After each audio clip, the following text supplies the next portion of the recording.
Hey there, internet. Still, yes, I am still doing videos on my phone. But, you know, this week, Democrats engaged in insurrection. They stormed and occupied the Iowa Capitol. Why? Because Iowa has a bill that has been introduced that they're considering. And according to the Des Moines Register, it's at it is called HSB 649. Now, West Virginia has a better bill, and I will have both bills linked in the description below. But there is a bill that basically defines what is a man, what is a woman. A sad but necessary step in this day and age. And according to the Des Moines Register, the and it goes back to this thing of should somebody that's transgender, who no surgery, let's just be able to go into the women's bathroom and say, well, I decided I'm a woman today. I sat there and waited in line for a single occupancy bathroom. It says men on it. There's a women's bathroom over there. Just seen a guy go, you know what? I kind of feel very feminine today. He just goes right in. Have you been a multi-occupancy bathroom? Would that have been okay? You gotta wonder. Uh, they're saying that this is discriminatory. Well, here's the thing: we don't divide based on your subjective gender. It is objective. What is objective? Now, some people are saying it says the Des Moines law says assigned at birth, and that's actually not how the bill reads. Um, According to the Des Moines Register, let's see, Governor Kim Reynolds' attempt to enforce conservative values in Ohio, introducing a bill that would define the word sex, man, and woman in state law, has raised the hackles of civil rights and LGBTQ groups. And it sounds simple, but the bill would have wide-ranging implications, including requiring changes in the way Iowa collects public health data, issues birth certificates and driver's licenses, and offers anti-discrimination protections. Here's what we know. House Bill Study Bill 649 creates a new section of Iowa Code defining a person's gender as their sex assigned at birth. It does not say that. I will read it for you. It is actually the sex observed at birth. Because that is what people do. They don't assign you your sex, they observe your sex. The bill defines a female as a person whose biological reproductive system is developed to produce ova, and a male is a person whose biological reproductive system is developed to fertilize ova of a female.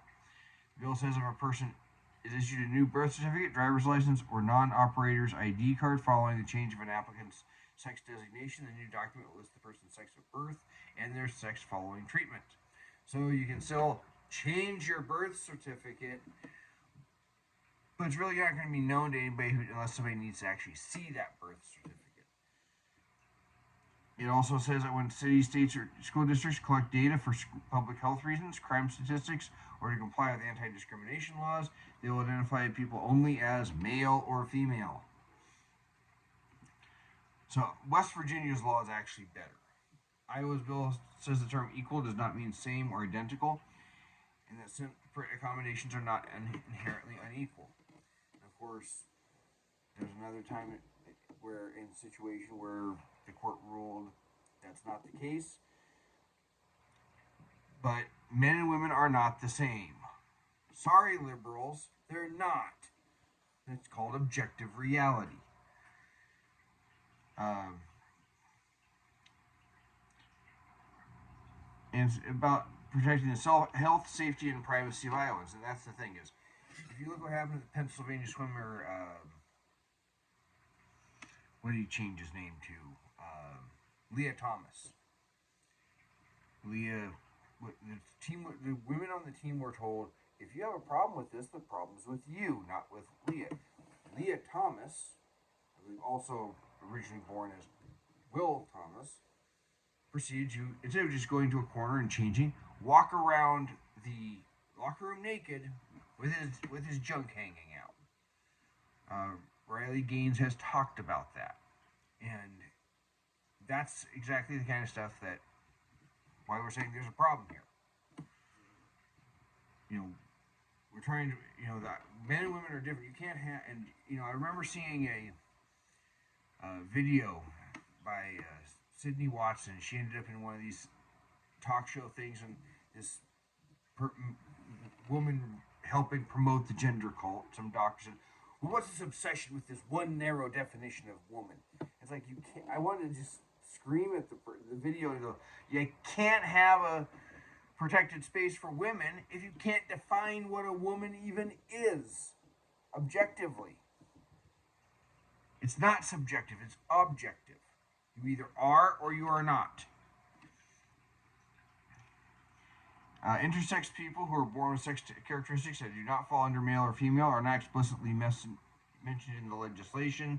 It does say a person born with medically verifiable diagnosis of disorder or difference of sex development shall be provided legal protections and accommodations afforded under the Federal Americans with Disabilities Act, which is similar to West Virginia.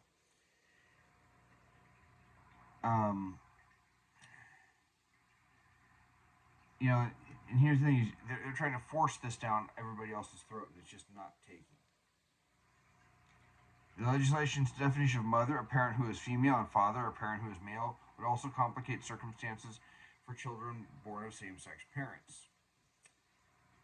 Yeah, because the child actually does have a father. It's just or a mother, depending on how that exactly is done. Because everybody has a mother or a father. It doesn't change it's not like they take DNA from this man and DNA from this man. Science isn't there yet, and combine them, or DNA from this woman and DNA from this woman and combine them. No, somebody's getting you're getting a donor egg and a rento womb, or donor sperm to create that baby. Which means there is a father, there is a mother. They're just been taken away from that child, and it's really heartbreaking. And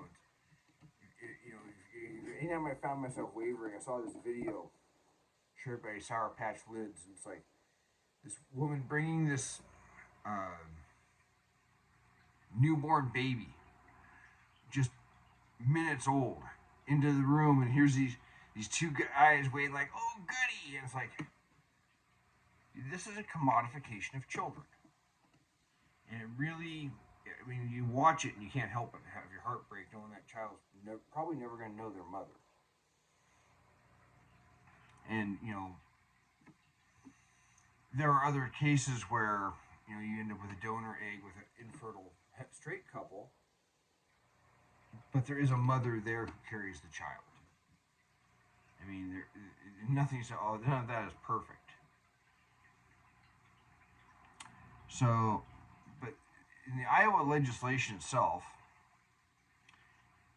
it says it does not say assigned at birth. I promise you to tell you that. In construction of this is the new section 4.1a.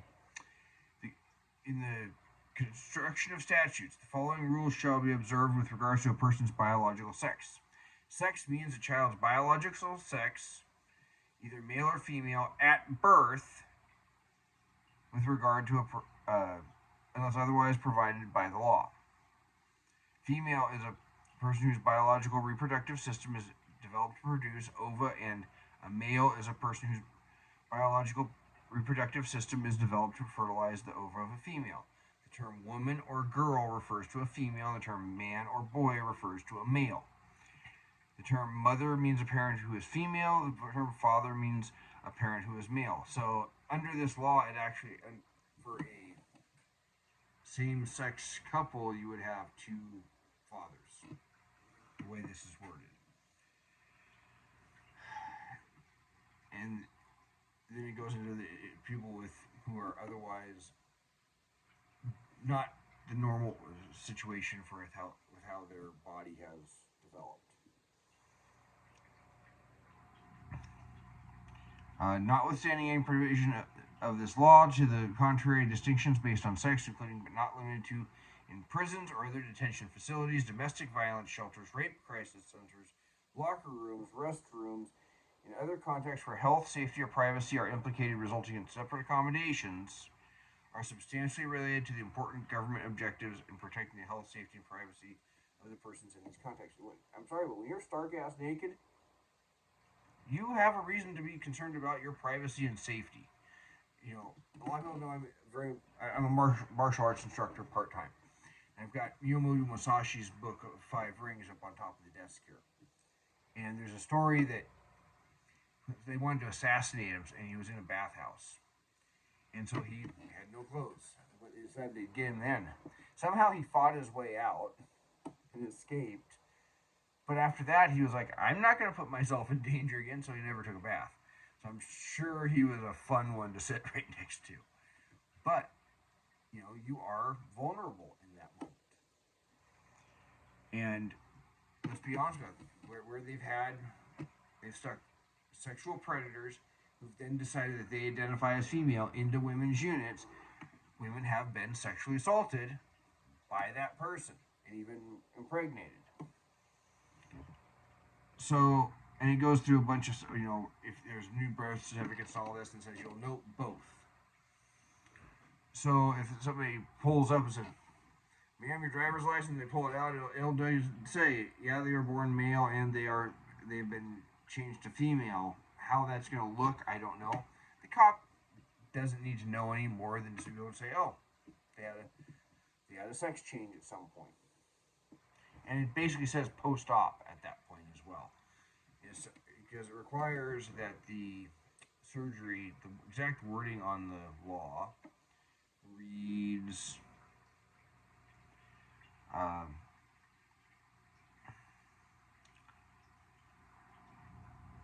the state register will establish a new certificate of birth for a person born in the state when the registrar receives the following. An adoption report is provided in section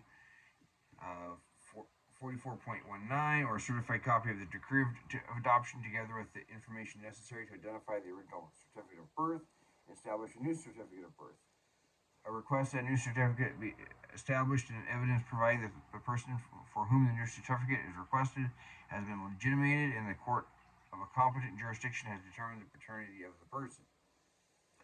So, paternity issue. A notarized affidavit of a licensed physician or surgeon or osteopathic physician and surgeon stating that the reason for surgery or other treatment by the licensee and the sex designation of the person has been changed. The state register may make further investigation or require further information necessary to determine whether a sex change has occurred. So, in other words, if they've actually had the surgery. A new certificate of birth established under section 1, paragraph A or B shall include a designation of the sex of the person as male or female at birth. A new certificate of birth established under the subsection paragraph C following a change in sex designation shall include a designation of the sex of the person as male or female, both at the time of birth and at the time the new certificate of birth is established. So yes, your documents will actually designate that. You don't have to tell it to anybody else. So very rarely is anyone going to need to pull out their birth certificate. In fact, I haven't looked at mine except for out of curiosity in quite a long, long time. My dad had it, and I think it got given to me and some stuff that he had after he died. The West Virginia law is actually much easier to read, and it actually has passed. There was 1 Republican and 11 Democrats. And that's all the Democrats they had that voted against it.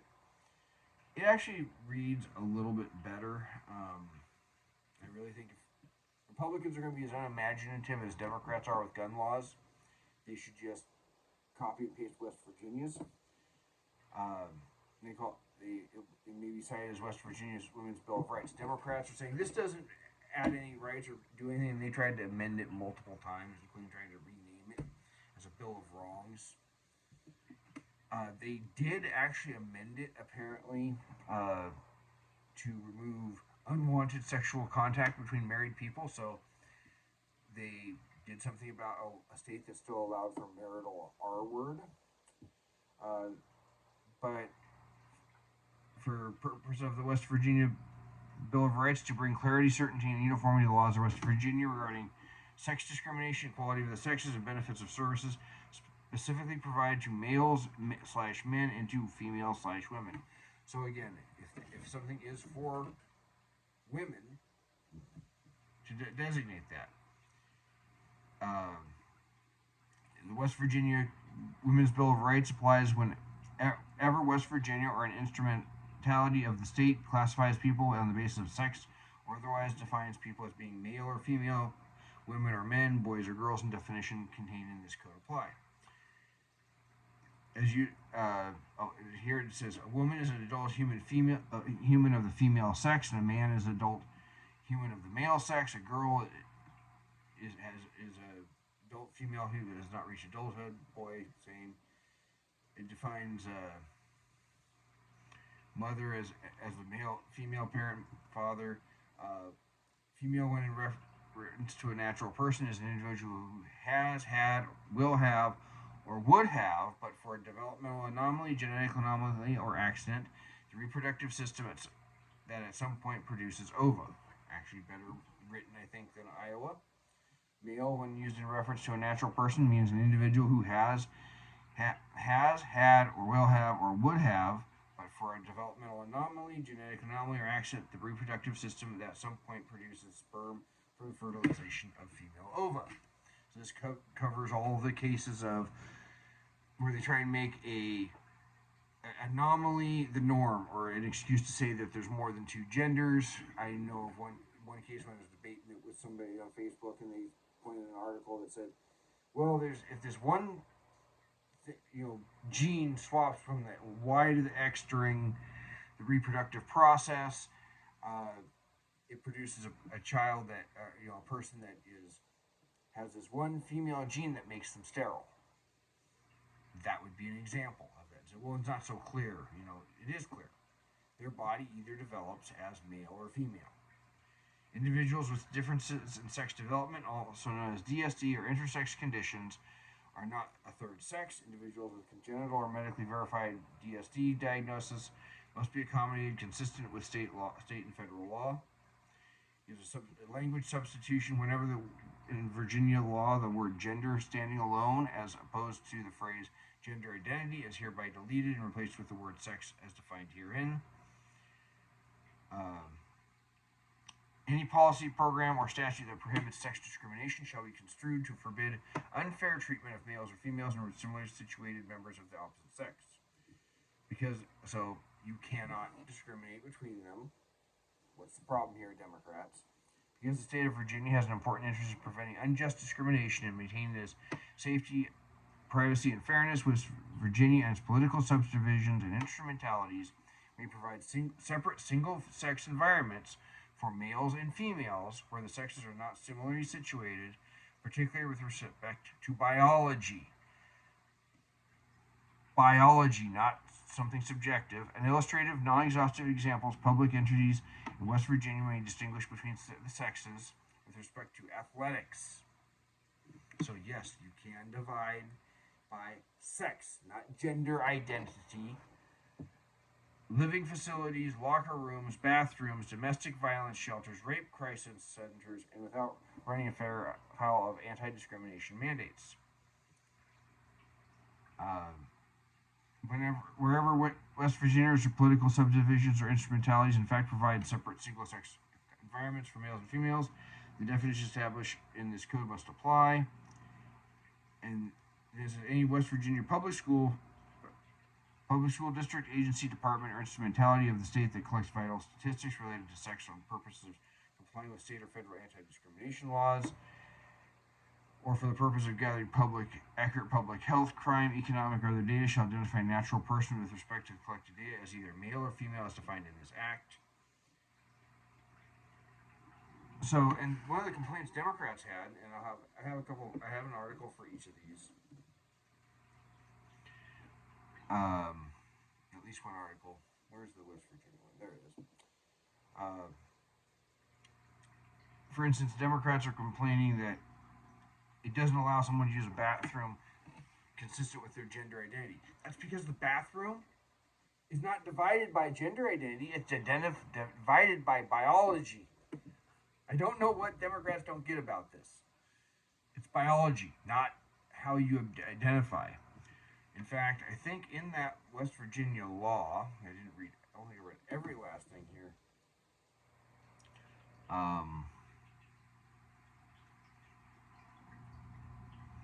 there is a point where it calls, sex does not include gender identity or any other terms intended to convey a person's subjective sense of self.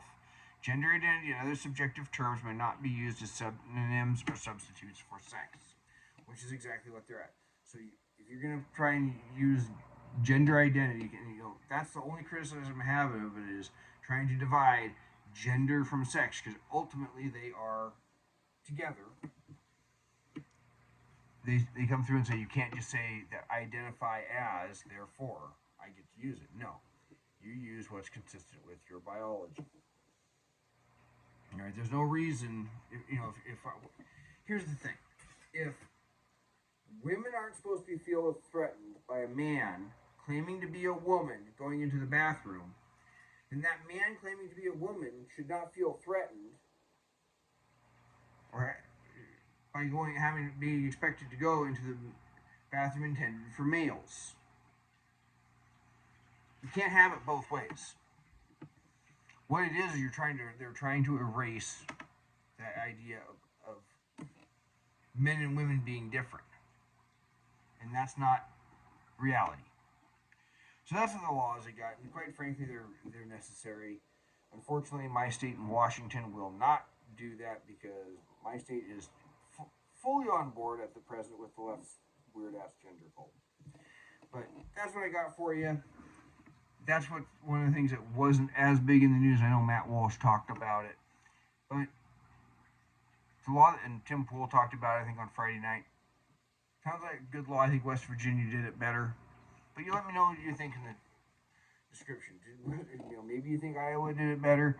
Maybe you want to go, Democrats in West Virginia tried to call it Orwellian. It's like, it's not Republicans trying to redefine words. It's Democrats redefining words but trying to create newspeak. That is literal confession through projection. So, until then, if you're not subscribed, please subscribe. I'd like to get beyond the microscopic level, at least get to just having a tiny channel, or even a tiny channel. Like this video if you liked it. Share it if you thought there was some value to it. And until then, you all take care.